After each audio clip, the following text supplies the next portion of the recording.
Magandang araw! Ang ibabahagi ko ngayong araw ay mga gabay sa pagsasaling wika. Magbasa, makinig, matuto at magsaya.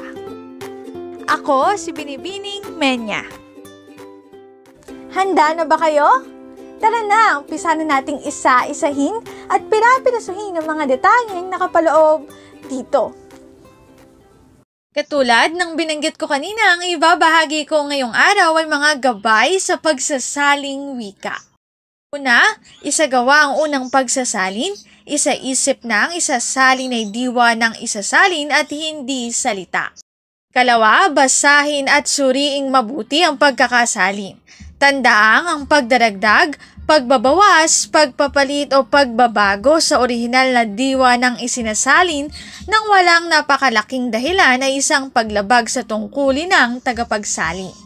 Katlo, rebisahin ang salin upang ito'y maging totoo sa diwa ng orihinal. Ayusin ang bahaging hindi malinaw at nagbibigay ng kalituhan. Bigyan pansin din ang aspektong panggramatika ng dalawang wikang kasama sa pagsasalin. Kung gagamit ng diksyonaryo ay isaalang-alang ang iba't ibang kahulugan ng isang salita. Kakailanganin ng isang mag-aaral ang pagsasanay upang makuha ang kahulugang angkop sa konteksto ng pangungusap. Ito ang aking sanggunian sa mga impormasyong nakatala sa bawat slides. Gabay sa pagsasaling wika. Dito na nagtatapos ang aking pagbabahagi. Sana ay marami kayong natutuhan.